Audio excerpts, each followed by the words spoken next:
Before we begin, it's important that I emphasize a few disclaimers. By no means am I calling the individuals mentioned in this video scammers. Consider what you are about to see a criticism of their business practices and promoted ideologies, not an incitement of harassment or hate. I have no way of knowing their true intentions. It is entirely possible that those mentioned have created their teachings with good intent, no matter how misguided those teachings have become. And whilst I will be including sources to back up every claim that I make, treat this video as my own opinion and conclusions surrounding the subject of New Age spirituality and New Thought related ideas. Now, to those who think I am criticizing anyone who is trying to make money, you have misunderstood my position. One look at my channel will show you I have no problem with somebody making money.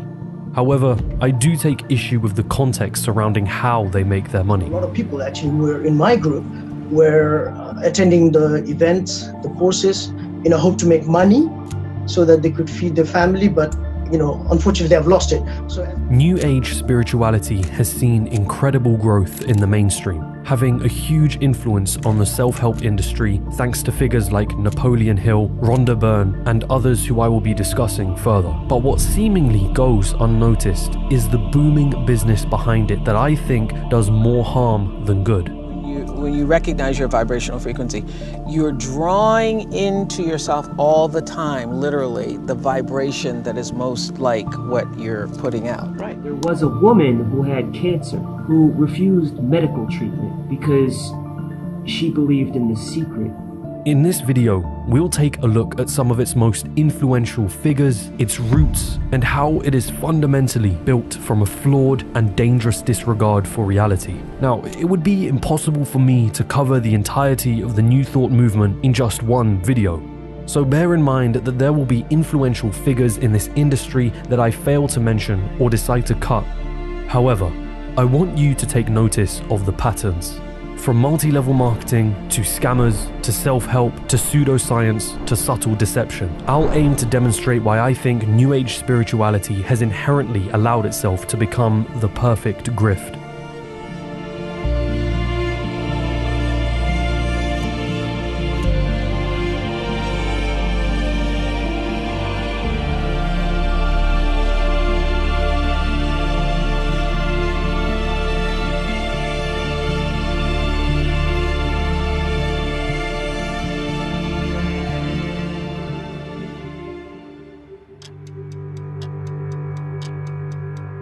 Hey, how's everybody doing today?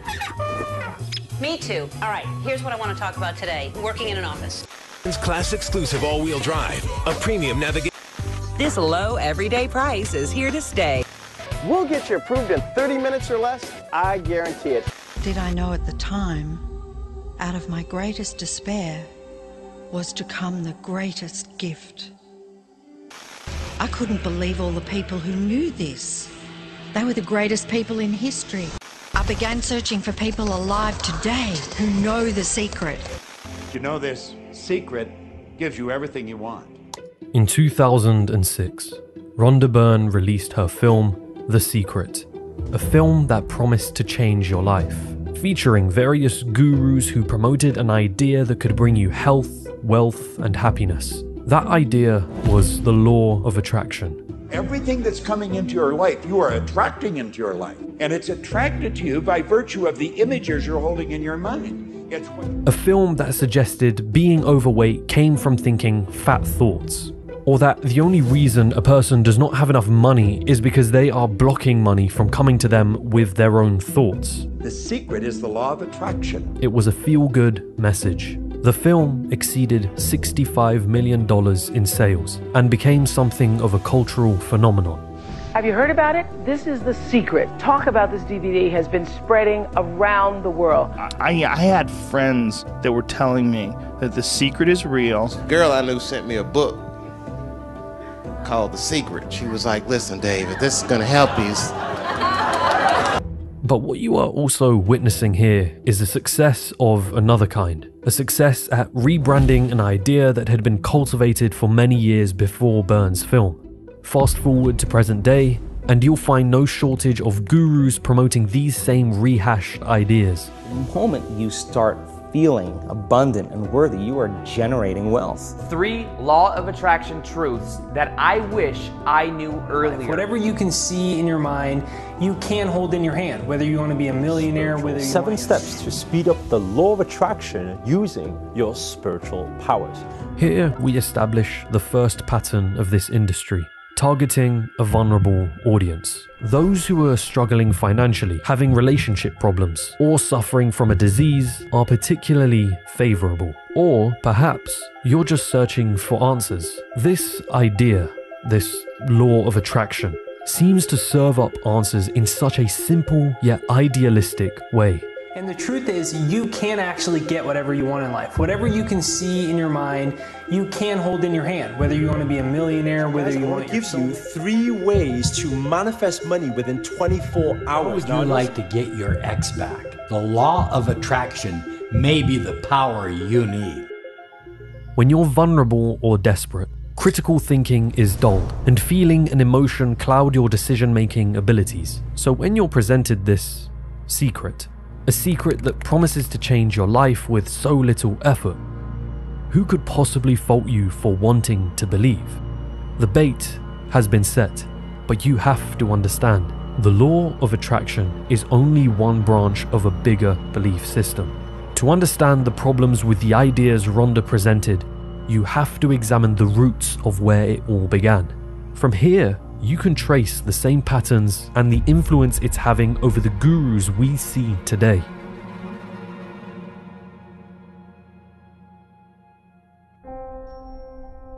The New Thought movement was centered around a few key ideas. That we and everything in existence are essentially God, or at least we all have some level of divinity within us. Positive thinking has the power to carry forth manifestations into the material world. New Thought's supposed origins travel back to a man named Phineas Parkhurst Quimby, an American clockmaker born in 1802. Quimby became interested in the idea of using the mind as a way of curing people from illness and disease, after he himself had supposedly recovered from tuberculosis through his own healing methods. His philosophy became the basis for New Thought. Quimby's teachings inspired many other authors and so-called philosophers to continue spreading and expanding on his message and the overall New Thought movement. In those years, New Thought focused on our mind's ability to heal us from illness and disease. It emphasized intuition, feeling, and anecdotal evidence rather than empirical science-based evidence. It wasn't, however, until the 20th century where the New Thought movement extrapolated this into wealth creation. The ideology is perfect. If our thoughts had the power to quite literally change the material world, surely they could manifest wealth too. Then, a man named Napoleon Hill came right out of the blue with his first book, The Law of Success, and a decade later, his best-selling book, Think and Grow Rich. Up to this point, it's nigh impossible to tell what the intentions of most New Thought authors were. The ideas they presented in their works were logically flawed in many areas, some of which I have already discussed in the first installment of this series, others of which we will get into soon. But it's when we get to figures like Napoleon Hill that the lines between good intentions and con artistry are blurred. Because Hill had an immense influence over many of the New Thought law of attraction gurus that have come since, having had his works promoted and circulated in countless business and self-help circles. I promise you, if you yourself haven't heard of this book, you know someone who has. But my question to you now is, how much do you really know about Napoleon Hill? Because if we take a dive into Hill's past, we notice that the reputation he's acquired amongst the New Thought movement is not at all what it seems. On the contrary, his true narrative is one of failed businesses, fraud, and grossly exaggerated achievements.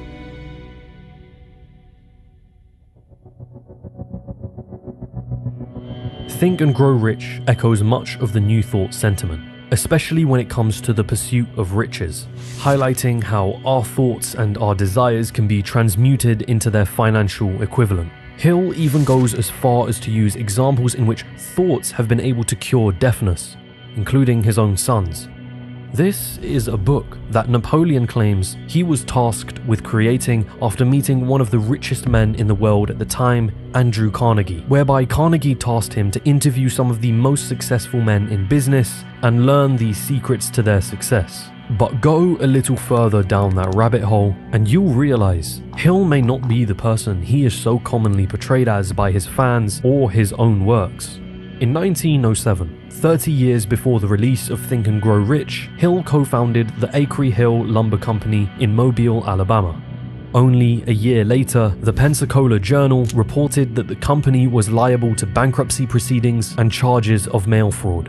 It turns out that Hill had bought lumber from outside of Mobile on credit before selling the lumber at a much lower price in cash. Eventually, creditors and other businesses were catching wind of the fraud, and in September of 1908, Hill was on the run from authorities. It was around this time that Napoleon Hill claimed he spoke with Andrew Carnegie. But according to Andrew Carnegie's biographer, there was, quote, no evidence of any sort that Carnegie and Hill ever met. In 1909, Hill initiated the Automobile College of Washington, a college that promised students to teach them how to build, chauffeur, and sell motor cars. Only it turns out this college was just a way of getting free labor for building cars and then selling them. The Motor World magazine in April 1912 called Hill's college a scam and a, quote, joke to anyone of average intelligence, listing the many insane claims that Hill's college had been making, along with its scheme of paying students $3 a head per any other student they had recruited into the college, much akin to a multi-level marketing scheme we might see today. The college eventually folded in 1912. But Hill wasn't finished trying to make a name for himself. And in 1915, he established a school called the George Washington Institute of Advertising, intending to teach the principles of success and self-confidence. Only 3 years later, 2 warrants had been issued for the arrest of Hill with charges of violating blue sky laws. You see, Hill established the college with a $100,000 capitalization and attempted to sell the shares to investors, primarily his own students, despite the school's assets being worth at best $1,200. The school ended not long afterwards. And this only scratches the surface of the other swindles Hill had been involved in. Of course, I understand what the common rebuke here would be. Napoleon Hill's book actually has value, and I myself have taken value from that book. Why should I care if the man himself had a fraudulent past? But that's the point, isn't it? If you were a grifter, then for the grift to work, you must be able to provide some crumb of truth. The strategy is simple yet so effective. Gain the trust of your victim by preaching some level of truth, then subtly attach more extreme ideas to that truth until the victim can no longer recognize the difference. New Thought does this constantly. Positive thinking is no longer just a tool solely for better day-to-day well-being. It becomes a powerful force that can literally manifest material results. Health and disease, according to New Thought, can be cured simply through the power of our minds. Consider this. How many people have read and engrossed themselves in the teachings of Napoleon Hill? Hundreds, if not millions of individuals? But how many of them truly managed to achieve the financial success that they initially visualized on being tasked to do so when reading the book? Most, I'd wager, have likely not. Why is that? Because financial success can't possibly be reduced down to your thinking or your ability to visualize wealth. Even taking action, which Hill admittedly does promote in his book, is no guarantee for financial success. Action increases probabilities, but for this to be a law, it must work every time.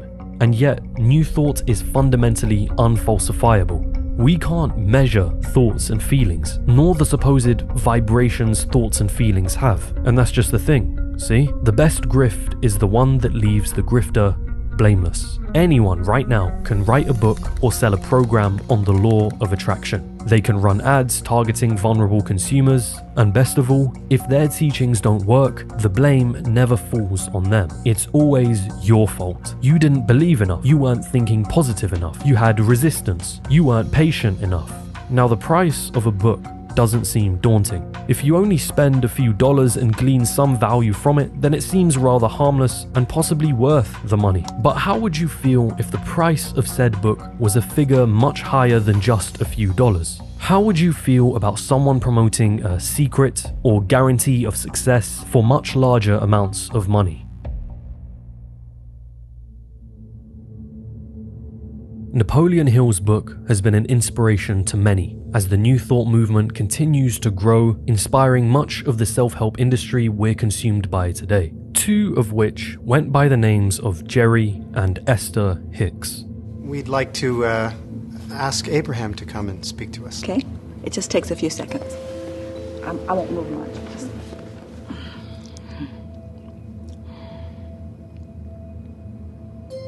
It is nice to have an opportunity to visit. Esther Hicks claims that she can channel an entity, or rather a group of entities known as Abraham Hicks, charging hundreds of dollars for their seminars and workshops. Good morning.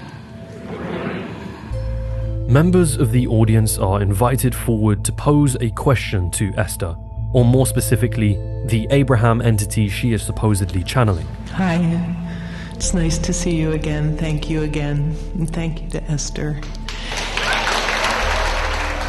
Whilst Jerry sits at the side somewhere, taking notes, perhaps for their next book. We want to say that in this book that is coming, there are 33 examples of all kinds of things that might happen in someone's life. And each of these examples... Both Esther and Jerry have authored countless books promoting the teachings of this Abraham entity, which are structured like a conversation between Jerry and Abraham, with the latter giving answers to life's most asked questions. Esther goes as far as claiming on her site that this is the original source material for the current law of attraction.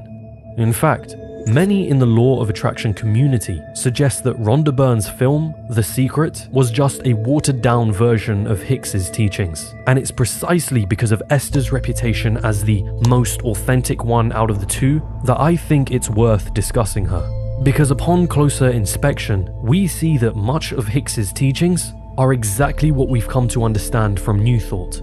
I don't actually have to know whether or not Esther really is channeling an entity for me to be extremely skeptical of her work.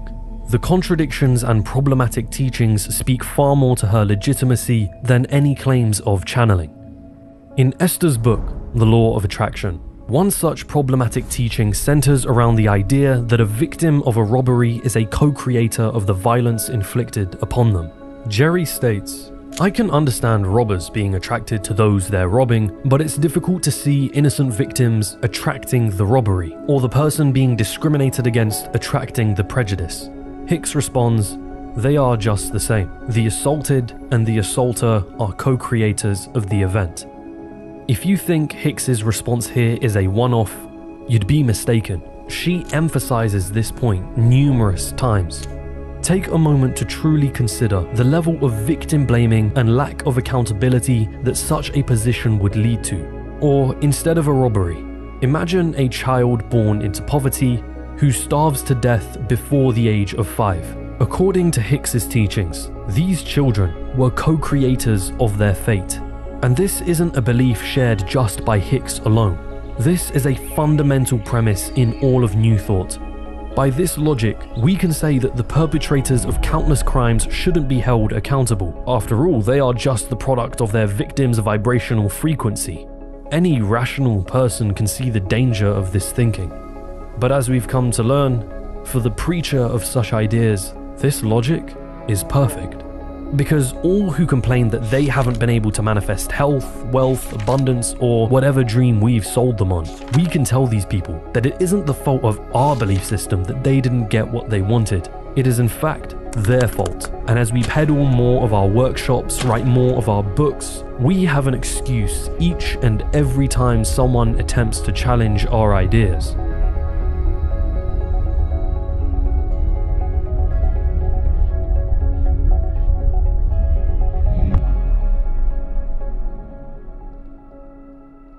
So what we notice as we look into the medical profession today, we see doctors and scientists literally scaring people to death with their pronouncements of diseases that are incurable, when we know that there is not any disease that is incurable. You can get to where you want to be from wherever you are if you will point in the direction that you want to go and continue to move in that direction. Esther Hicks, as we've already discovered with others in the New Thought movement, makes the claim that our thoughts and feelings, or our vibrational frequencies, can cure us of any disease. It seems odd then, or rather hypocritical, that her husband Jerry himself passed away from cancer in 2011. But this hypocrisy is something we'll see more of as we continue.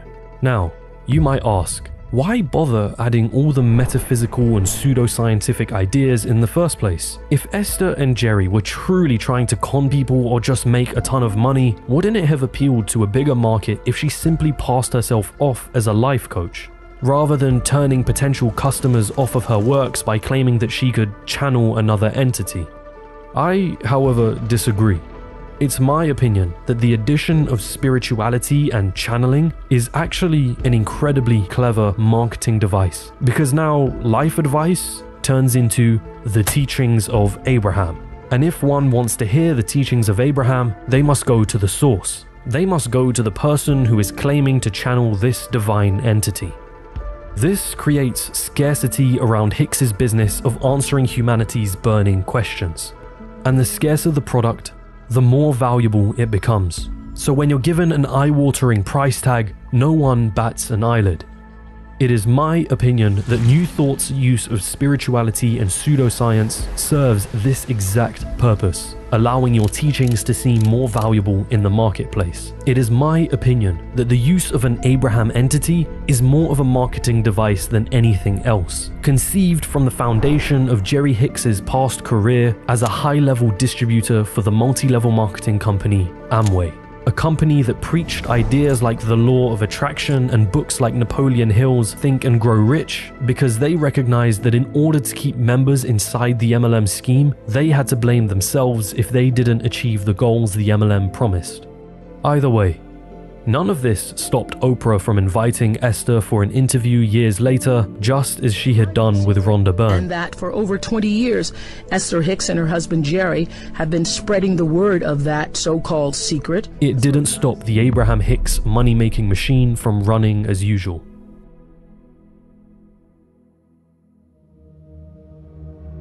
The Secret, just like Esther and Jerry's works, were repackaged ideas from the same root, New Thought. It was perfect, to promise you health, wealth, love, and abundance all in one go, to package it all under an umbrella of spirituality. I believe that once you discover the secret, that you can immediately start creating the life you want, whether it's getting out of debt, whether it's finding a more fulfilling job, even falling in love.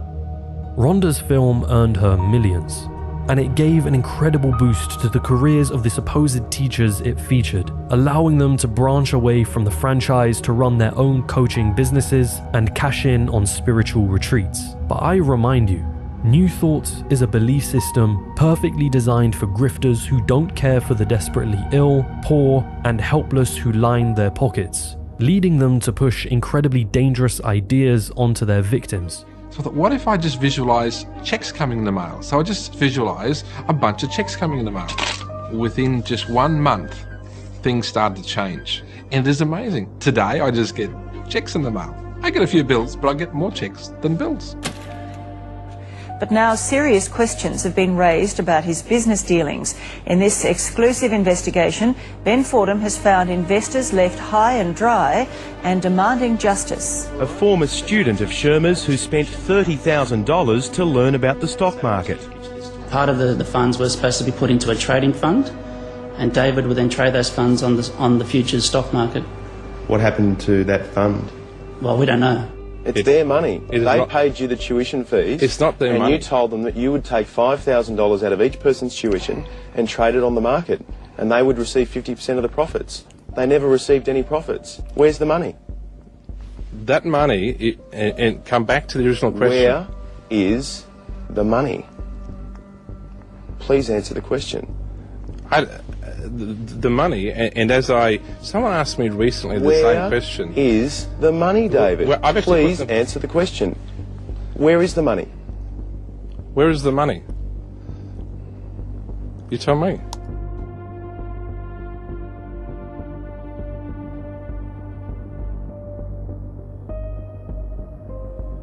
Most people look at their current state of affairs and they say, this is who I am. That's not who you are. That's who you were.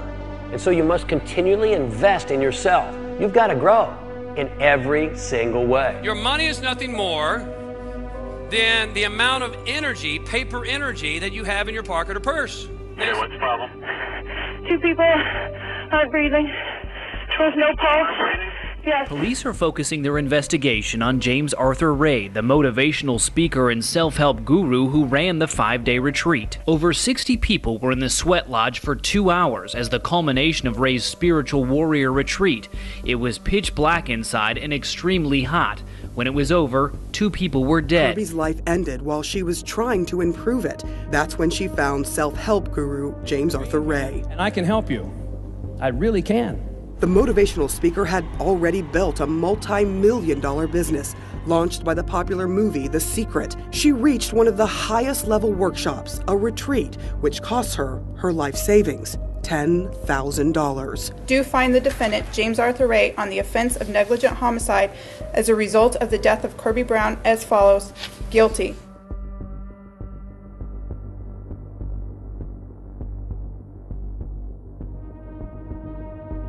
On November 23rd, I was diagnosed with breast cancer.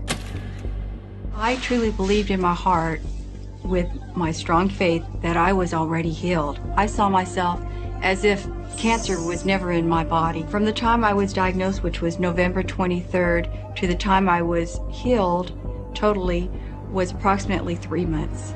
And that's without radiation and chemotherapy.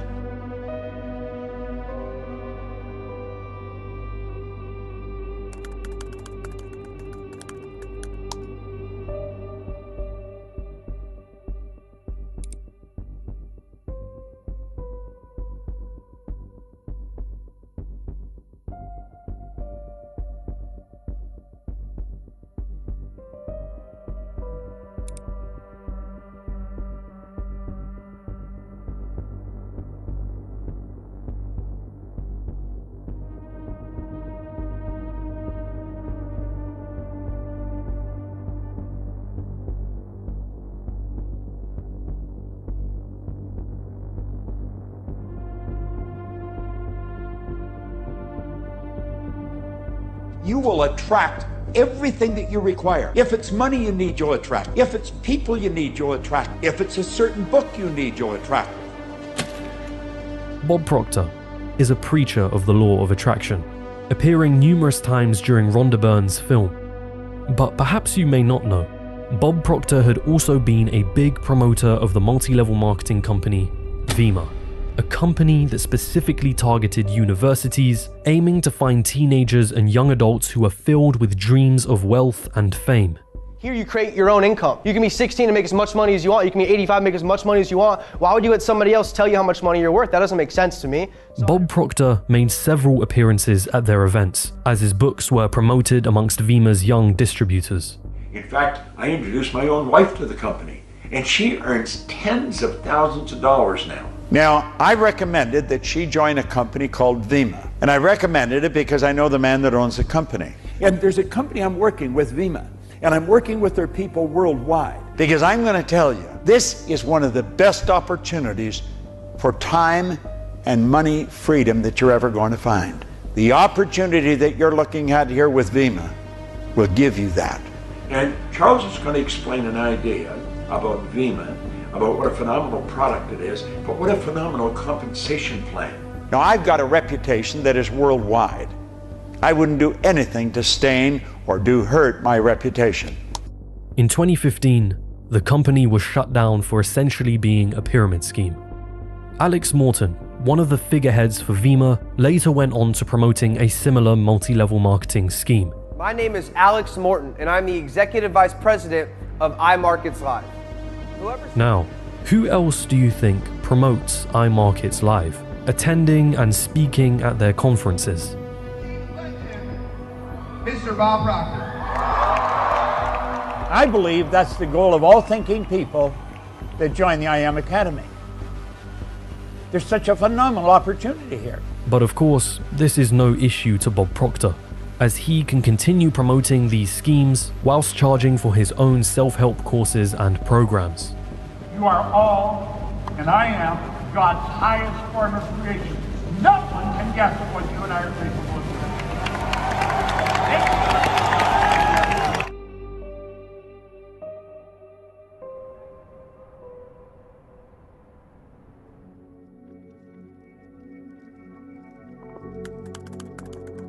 For all of you wondering, the simplest way to sum up the law of attraction: get rich using the law of attraction. On the 17-second manifestation, you expand your awareness. Favorite law of attraction and manifesting apps. So it's just one payment of $3.99 or 3 installments of $149. How to manifest a text from a specific person. And how to manifest your significant other. Manifesting health for the people in our lives. You want to manifest anything you want into your life. Be asked for a video on how to manifest someone. Attract your twin flame. Money, scarcity, manifestation, love. To some, it'll be nothing but a passing fad. To others, in a more vulnerable and desperate situation, it'll be their last perceived lifeline. A ticket to escaping debt, a ticket to repairing relationships, a ticket to curing themselves of a disease. And we'll see the same pattern repeat itself again and again of those searching for miracles and those selling them. Because I know I was absolutely broken. It's the only way I can put it into words. I was broken because of my experience. How much money did you lose in your experience? All in all, the guts of £10,000. Jeez. I know, it's sick. And as a single parent, that's got to be devastating. Devastating is a bit of an understatement. What is the law of attraction or new thought when you realize that positive thinking, visualizations, meditation, affirmations are all tools that exist separately from this belief system? When we strip away all these tools from new thought, then perhaps you'll see it in a truer light. An unhealthy glorification of positivity with a lack of care for real science, opting instead for anecdotes and unfalsifiable claims.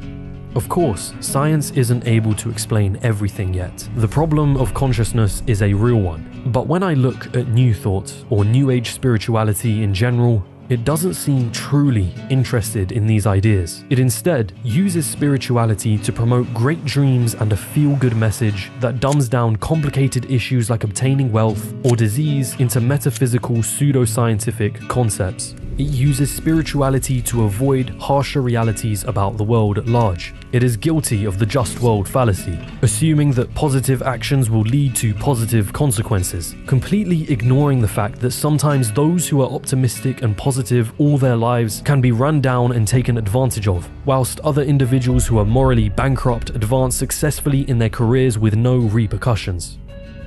It's easy to fall into New Thought's overly optimistic and naive painting of reality. I know this because I myself have done so.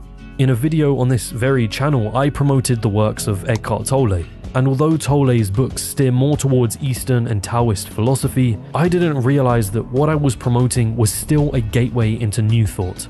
My message here is not that you should abandon your goals, visions, or dreams, but that you should be wary of an industry that uses unfalsifiable claims and an unimaginable amount of pseudoscience to generate millions in revenue.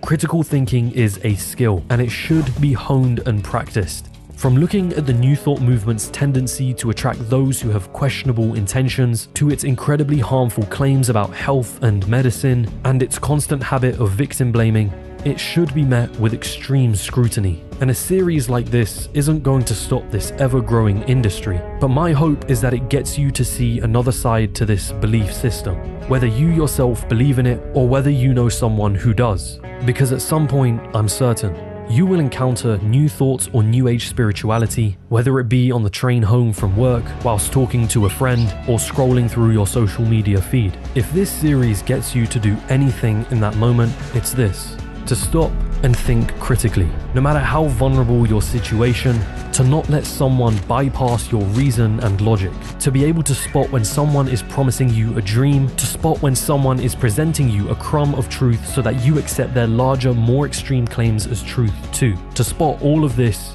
and to be able to see through the illusion. An illusion masquerading as truth, using pseudoscience, spirituality, and a feel-good message as bait.